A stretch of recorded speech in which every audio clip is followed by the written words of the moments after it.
The people asking for money all the time. They don't take no for an ounce. But who was mooching? She was like, I can help you clean him out. And who was murdering? Devious, manipulative, evil. Tonight, follow a cat and mouse game to smoke out the killer. Crazy characters. I don't like Lord Jesus and go to jail. This is somebody with pretty much of a room temperature IQ. Secret confessions. Caught on tape. I'm so deep in this with you right now. If you go down, I go down. And one of the most outrageous showdowns we've ever recorded. Why are you laughing? A man is dead. He's been murdered, clearly. Yes. And you're laughing. Plus, with this week's Mega Millions lottery topping 400 million, is there a way to pick out the luckiest numbers to play? I've never seen someone win the lottery and not jump for joy. 1 in 3 promote that. We're putting it to the test. Bum luck. Here now, Barbara Walters. Good evening. Are you one of the big new millionaires tonight? Splitting $400 million from this week's lottery, which is the 3rd largest in the game's history. But if you didn't win, don't feel so bad, because along with that big check, the winners should get a warning that says, be careful what you wish for. Our Matt Gutman recently found out when someone's good luck turned into bum luck and murder. New York tonight, winning numbers 12, 6, 13, 6 numbers. 34, 42. Just random digits. 52. Until sometime later, when those 6 numbers put a man 6 feet under. His body eventually discovered buried beneath a concrete slab in a backyard. The incredible story begins far from the glitz and beaches most of us think of as Florida, past the citrus fields in the middle of the state, all the way to the outskirts of the sleepy town of Lakeland. And the doorway of this barbershop. It's here where owner Greg Smith first met a 42-year-old man with the colorful name of Abraham Shakespeare. He used to come around to the shop, let him work, get paid, or buy him something to eat, you know. That's how I first met him. His name, Abraham Shakespeare, evokes both the Old Testament and Elizabethan plays. But our modern-day tragic hero would have read neither. He was illiterate and down on his luck. You know, he was a less fortunate person. You couldn't make it up. Shakespeare was like a living, breathing Lotto commercial. The kind of guy you'd love to see moving from the poorhouse to the penthouse overnight. Action news. Breaking lottery news. You're not going to believe this. And one fateful day, the fairy tale came true. Of all people, Abraham Shakespeare won a jackpot worth 30 million bucks. And one day, he came to the barbershop, and he was like, Greg, listen, I'm finna buy me a new car. I hit the lottery. Man, get out my face. He ain't hit no lottery. Oh, yes, he did. Shakespeare bought himself that new car, fancy new house, and lots more. But as so often happens, this Lotto winner's drama didn't stick to the script. That's because the money also brought unwanted attention. Novelist and longtime Florida crime writer Carl Hyacin has seen it before. All of a sudden you have friends you didn't know you have, and they're crawling out of every rat hole you can imagine. Did you know that he was losing his fortune? Did you know that all that money was being frittered away? We had heard the rumors were in the community that he had given money to everybody. Greg's sister, Sanji, says Abraham was so sweet-natured he couldn't say no to the endless mooching. And as Shakespeare's millions slipped away, so did his sunny disposition. Every day he come to the barbershop, and he was like, I wish I could go back to my old self. I wish I didn't even have no money. But he was serious when he said that. He was dead serious. Then, one day, a woman magically appears on the stage. No one knows exactly how she found Shakespeare, but it would not have been that hard. He was all over the news. Her name was Dee Dee Moore. How would you describe Dee Dee as a person? She was the type of person you couldn't put your finger on. Dee Dee was surely different. Unlike everyone else clamoring for his money, Dee Dee claimed to be interested in Shakespeare himself. She even said she wanted to write a book about him. I did a book on Organize Me Now. It's a finance book on financials, organizing your finances and everything. I never went ahead and got it published, but it is copyrighted. She seemed perfect to help Shakespeare. A money manager who came from Central Florida, she was married and supposedly running a nursing staffing agency. But had Shakespeare checked into her background, he would have found some huge red flags, convictions for writing bad checks, and making up a false story of a violent carjacking. But I think there's a lot of Dee-Dees out there. I mean, you could go to any city in Florida and a Dee-Dee would pop up if you won the lottery, maybe more than one. Why do you think he trusted her? What was it in her that got him to trust her? His illiteracy, his kind heart. Once she had that introduction, Dee-Dee convinced Shakespeare she had the financial chops to salvage what was left of his winnings. As we got talking more about the book, he kept having problems with all his financing, and that's when he had asked me to help him out some. This is somebody with pretty much of a room temperature IQ, and yet here she moves in. Shakespeare purchased this house to be her office, but the book never materialized. The only pen to paper appeared to be Dee-Dee writing checks in Shakespeare's name. Do you get tired of people asking you for money all the time, Ed? They don't take no for answers. But pay close attention to this, the only video of Dee-Dee and Shakespeare together. You'll notice, instead of talking about the past, Dee-Dee asks Shakespeare about his future. So where do you want to go to? It don't matter to me. I'm not a picky person. California. You want a foreign country? Cozumel. Later on, this video would become critical when detectives came to suspect something sinister. Are you going to miss your home? Yeah, but I miss it, but life goes on. Or does it? Not long after this interview, the man who was everywhere was suddenly nowhere. Shakespeare stopped coming into the barbershop. No one saw him driving around town with Dee-Dee anymore either. Where was he? How many cases do you think he worked?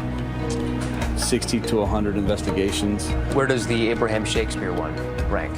It definitely has to rank number one. I mean, it's the one that sticks out the most.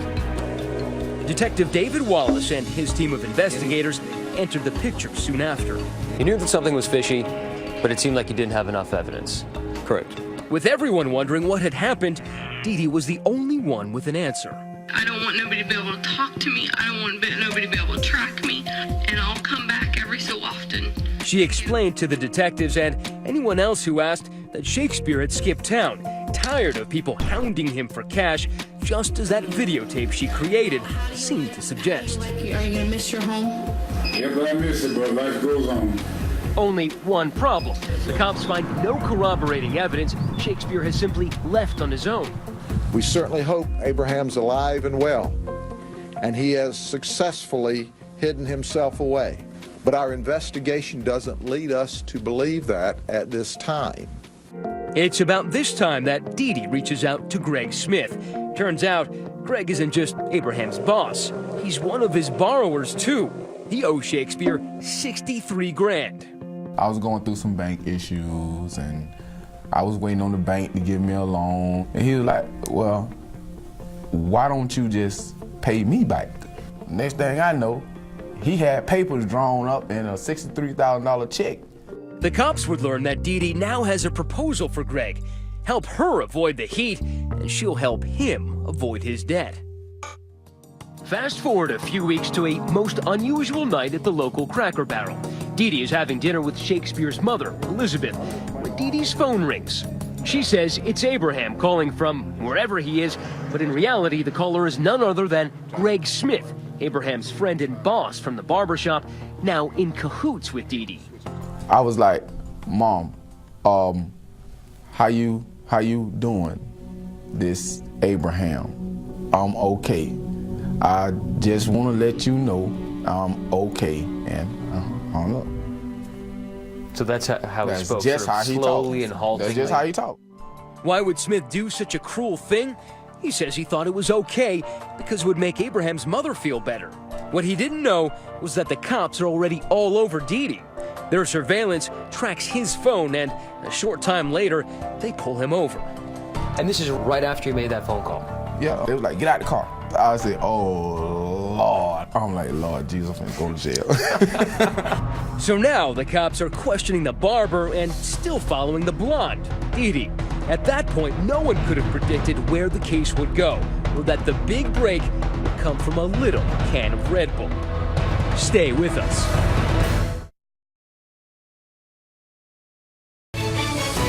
2020 continues. Once again, Matt Gutman.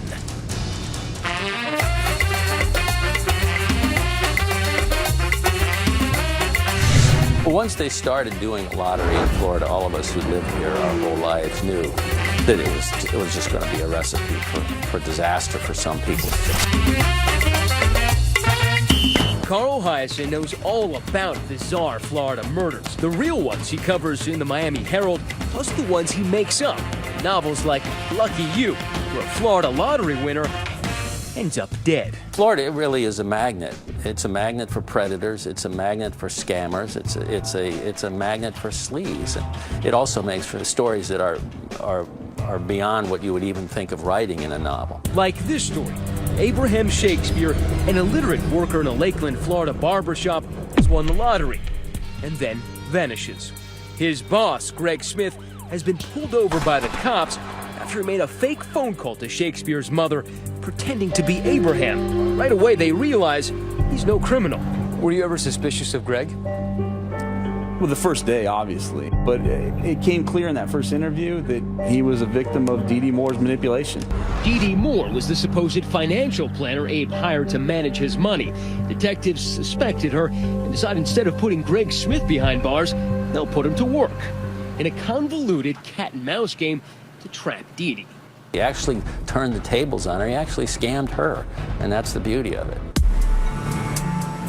From that moment on, in nondescript back lots were shopping centers all around Lakeland, an ordinary car like this would pull up, and an extraordinary encounter would begin. Getting ready to talk to Dee Dee. Might give you a call as soon as we leave here.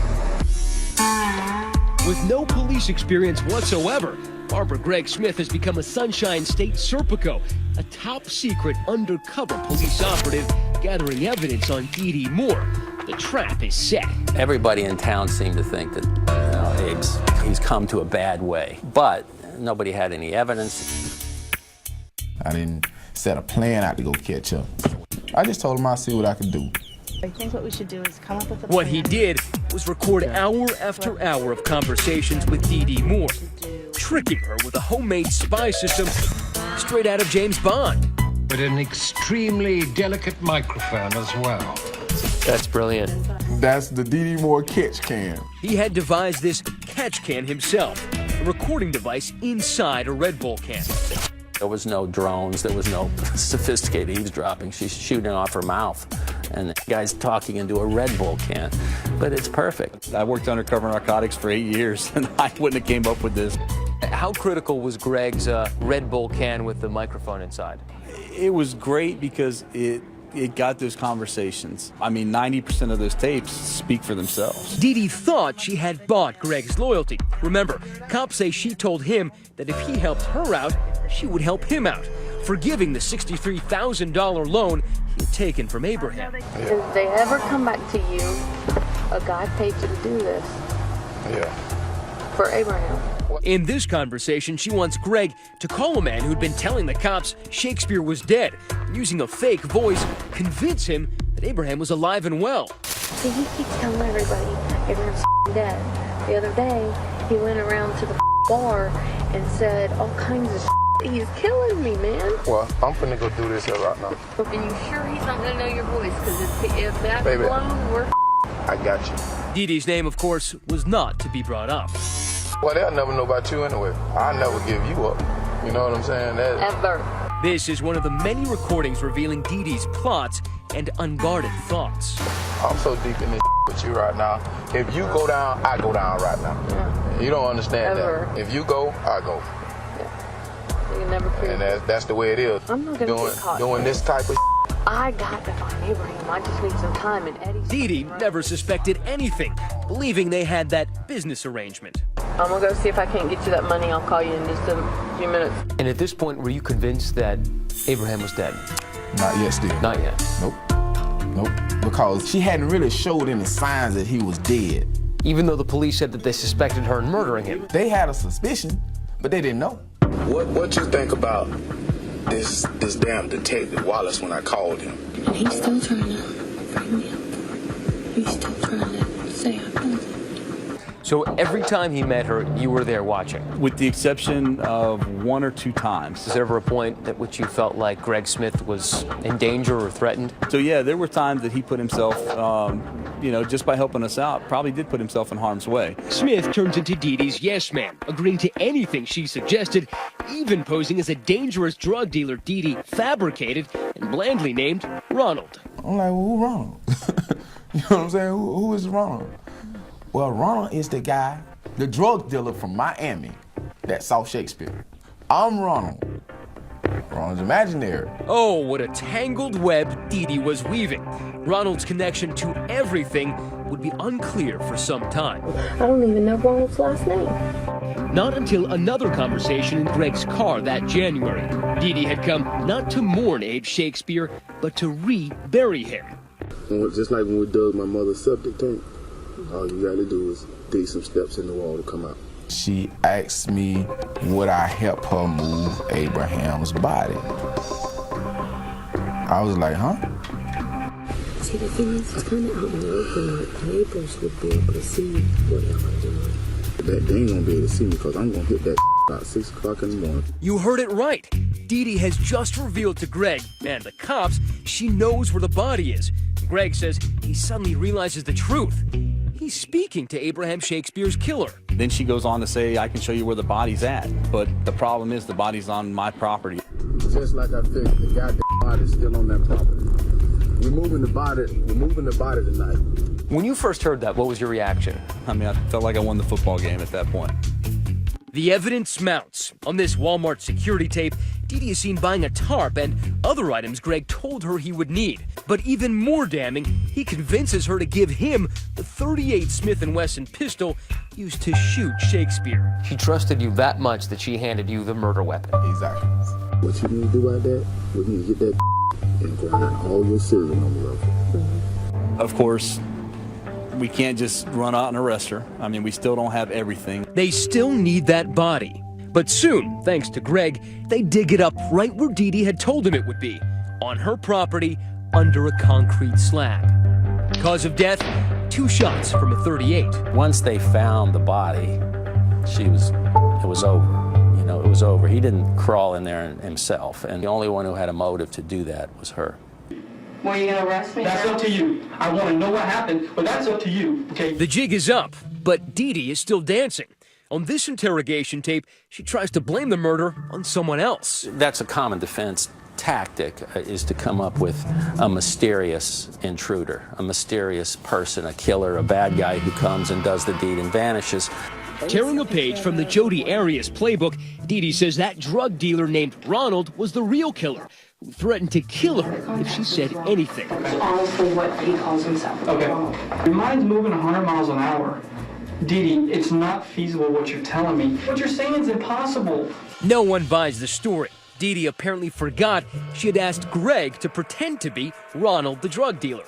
She forgets that she had put you up to be Ronald. Exactly. And that you know that he's imaginary. Exactly. She forgot I was Not wrong. that smart after all. And imagine her shock when she finds out Greg's been working with the cops all along. Dee Dee, we talk to him 10 times a day. We know every move you make. You start telling so many lies that you trip over your lies, but that's very common. This is just about greed. It's all about greed. Next, the jury hears how Shakespeare lost his wallet before he lost his life. She made it sound like she wanted to clean him out. Stay with us.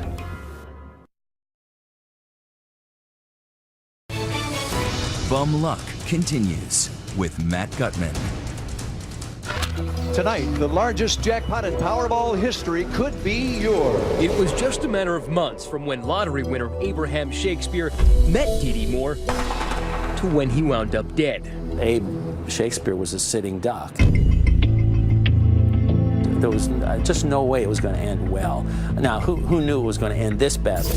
State of Florida versus Doris Donegan Moore. This is where it ended up. a courtroom and a murder trial for Dee Dee Moore.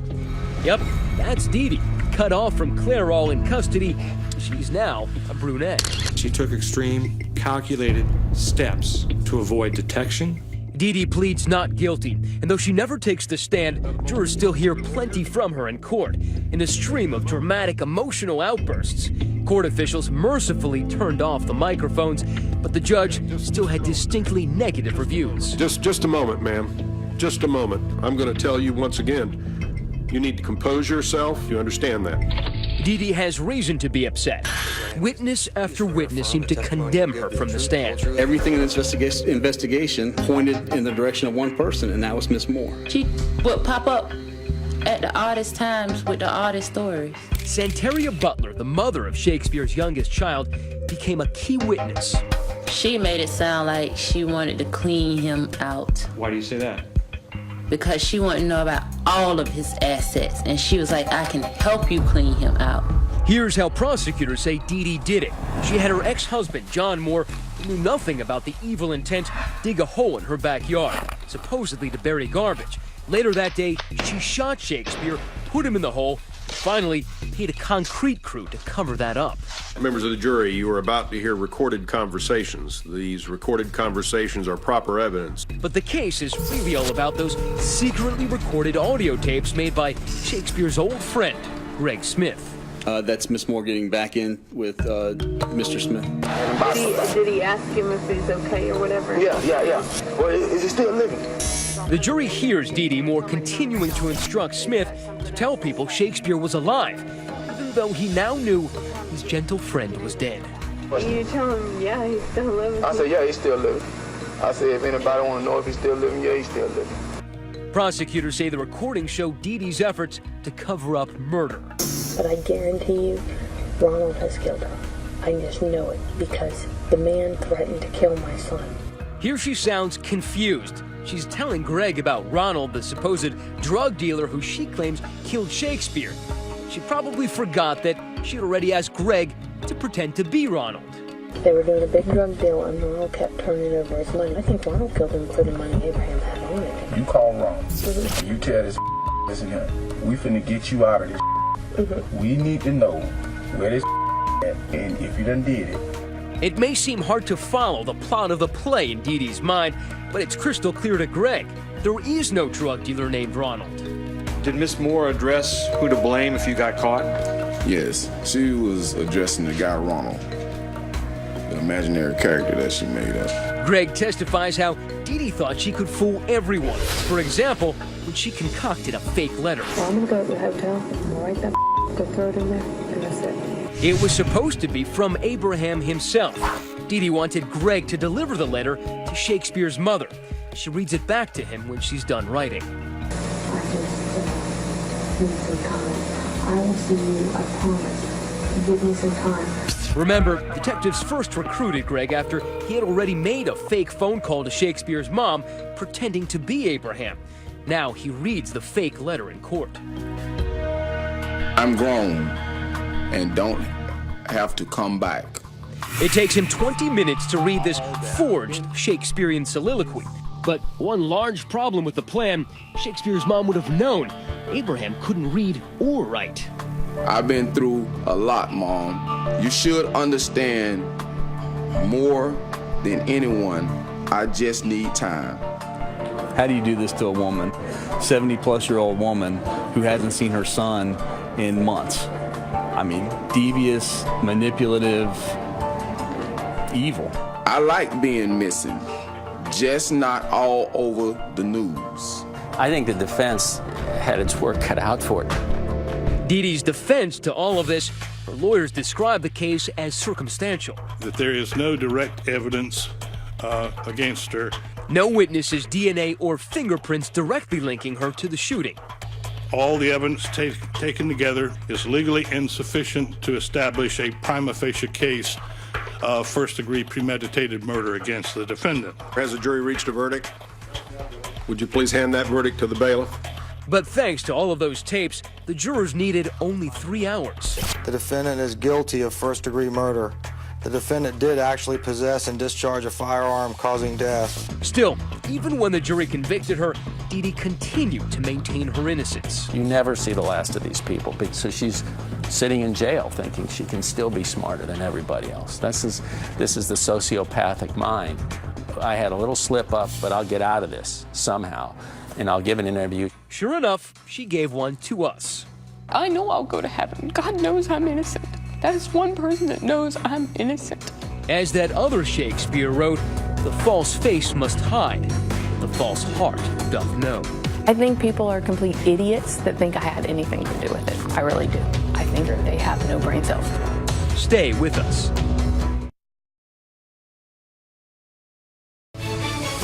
Once again, 2020's bum luck. Here's Matt Gutman. Convicted murderers rarely talk while they still have appeals left. But Dee Dee Moore isn't your run-of-the-mill killer. I'm not nervous. I don't get nervous. 2020 was granted an exclusive interview with Dee Dee here in her cell block's cafeteria. Upon arrival, we quickly learned that for Ms. Moore, all the world's a stage and she a player, sauntering in, ready for showtime. I've been on TV before. Was I about to hear an apology for her role in this Shakespeare's tragedy? Maybe remorse about his death? Hardly. This shrew had not been tamed. I think people are complete idiots that think I had anything to do with it. I really do. I think they have no brain cells. That's just my opinion. Did you murder Abraham Shakespeare? Absolutely not. Did you bury him in your backyard? Absolutely not. Why are you laughing? Because a man is dead. He's been murdered, yes, clearly. Yes. And you're laughing. Yeah. Because I find it entertaining that people are that ignorant. Because there are so many things that proves my innocence. You're going to say... Detectives say she's a woman who believes she can convince anyone of anything. You ended up in his house with all the rest of his money. Then he ended up dead in your property. Okay, but you... Shot by your gun. You don't find any of that unusual or odd? Absolutely not, considering the people he hung around. I only knew this man for 4 months, so I think everything that people are saying is very ignorant. I knew this man 4 months, and I'm just gonna, oh my goodness, I met this man, and you know what? I'm gonna plot a murder in 4 months. Welcome to Dee Dee's world, a place where she is the star and heroine. Let me show you this. And this is fan mail. This is people... I have more than fan mail. I have places that's wanting to do a big screen, a movie producer doing a big TV screen production of my case. They want to reenact my whole case. Like any decent actress, she could switch emotions on a dime, at times full of bluster. I made good money myself. I didn't need Abraham Shakespeare's money. I don't understand how you went from being a potential biographer for Shakespeare to being somehow his money manager and confidant. Because that's just my nature. I tend to help people out when they're in need. So when Abraham needed help, I just jumped in and helped. How did you get yourself into this mess? Stupidity. I am not a person to hang around drug dealers. I'm not a person to hang around bad, mean, evil people. I wouldn't say naive. I just was not street smart. Then she would melt into utter despair. When the guilty verdict was read. The defendant is guilty of first-degree murder. The defendant did actually possess and discharge a firearm causing death. What went through your mind? They murdered me by the hands of justice. I'm murdered. You might as well kill me, because this is no type of living in here. I would never harm another human being. I would never hurt nobody. I liked Mickey Mouse and Donald Duck and Disney. I like Tinkerbell and kind things. I'm not a mean person. I know I'll go to heaven. God knows I'm innocent. That is one person that knows I'm innocent. If God believes her, why didn't the jury? She blames a bad lawyer. I personally would have convicted myself for what they got to hear, but they didn't get to hear my side. They didn't get to see my evidence. They didn't get to hear my witnesses. Why didn't you take the stand then? Because my lawyers... You lawyers... had every opportunity to defend yourself. I wanted my witnesses to take the stand for me to take the stand. My lawyer says we didn't need it. Your lawyer was that convinced you were going to win? Yes. However, the lawyer, Byron Heilman, told us the decision not to testify was Dee Dee's. We discussed with Ms. Moore whether she wished to testify. That discussion had gone on for quite some time. and she made the decision not to do that. So they think I'm guilty by sitting there looking down. Nevertheless, since she claims her case was not presented in court, she laid it out for us. Sort of. People were trying to frame you. Absolutely. Why? Because, first of all, I was an easy target. A target, she claims, for drug dealers, still sticking to that story about the so-called drug dealer, Ronald. She explained that his band of killers threatened her. They were going to take my son and kill him and chop him up and put him on my doorstep. Who? These guys that the sheriff's department says didn't exist. That we have witnesses that they do exist, and there's blood DNA at the crime scene of them. I can't make up DNA. I'm not a magician. Detectives say they didn't ignore blood at the scene, but say it proved nothing about Ronald. But perhaps most ludicrous, this. Did you ever propose that you would have any sort of sexual relationship with the detective? Absolutely, because Ronald was telling me the detective was playing bad cop, good cop, and he purposely made me flirt with him. He's like, you can tell when he's recording you because he's not recording you when he's flirting with you. He says, flirt back with him and you'll know when he's recording you. So I had to. My life was at stake. Do you understand how listening to you is bewildering? Well, do you understand how listening to you is just, it sounds like a bunch of stupidity? Well, you're just going around and around. I mean, listening to me sounds like stupidity, but you're not making any sense. Okay, that's because you're looking at it the way the court system wants you to look at it. You are trying to convict me. As for those witnesses who corroborated her story, Dee Dee claims these papers are from some of them, but she wouldn't show us or reveal their names. Can we talk to your witnesses? Who are they? Do you mind if we take down their names and maybe contact them? I'd have to ask my lawyer, but I don't know if they'll talk to you. But I mean, Greg Smith talked to us, so maybe they might.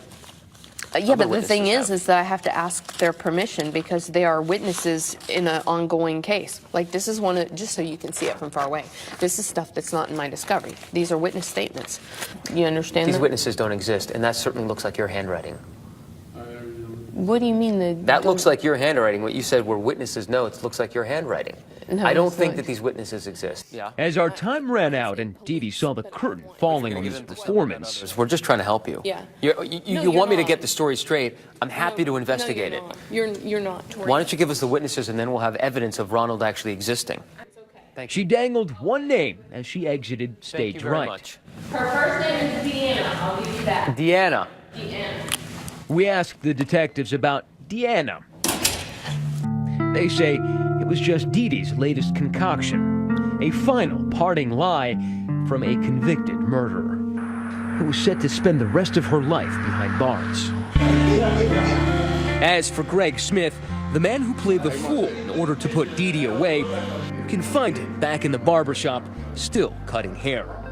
And just a couple of miles down the road, a simple resting place for Fortune's least favored son, Abraham Shakespeare, a man who just played the lotto hoping for good luck, found out the hard way that indeed some rise by sin and some by virtue fall. So, after everything you just saw that happened to Abraham Shakespeare, would you tell your friends that you had won so much money, or would you keep it a secret? Let us know on Twitter using the hashtag ABC2020. We'll be right back. Next, do you have lucky numbers and not even know it? 9 and 30. It's my girlfriend's birthday. The Numbers Lady says you can find them and find your fortune too. If they said to me, hey, should I play the lottery? I'd say yes. The Numbers Game, when we come back. How many of you bought tickets for this week's huge lottery? And how did you come up with what you hope would be your lucky numbers? Is there a way that you can actually increase your odds of winning? Some method to the madness? Our Paula Farris went on the lookout to see if there is a winning formula. Buying tickets for the next big lottery drawing? Many of you are, myself included, so many in fact that jackpots are now in excess of $300 million. So you may be wondering, what are my lucky numbers? You know, numbers that will give you more of this and less of this. Do you have lucky numbers? My mother's birthday and my son's birthday. 4, 2, 10, 7, My house address, my license plate. 9, and 30. It's my girlfriend's birthday. I love you, Kelly. Yes, you're a person with a plan. You're not just going to let the computer pick numbers for you.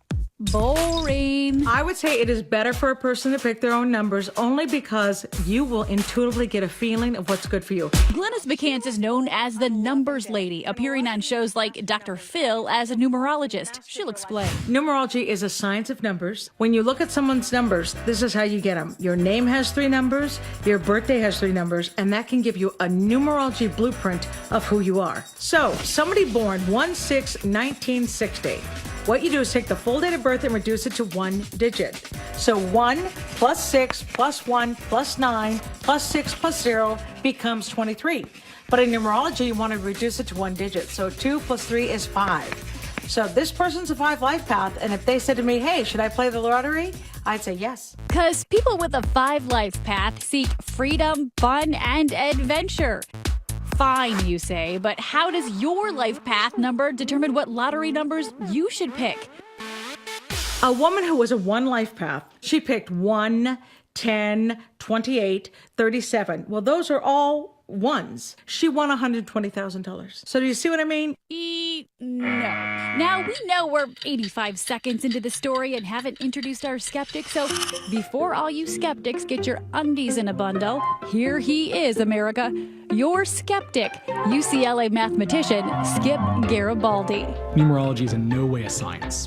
Numerology is lacking 2 crucial factors that we expect in science. So one is, why should adding up the digits in your birth date have any effect, any correlation whatsoever with what's going to happen to you in the next year? And the second thing it's lacking is controlled experiment to test the claims. Oh, party pooper. Still, we wanted to know, do some lottery numbers come up more frequently than others, making them, by definition, lucky numbers?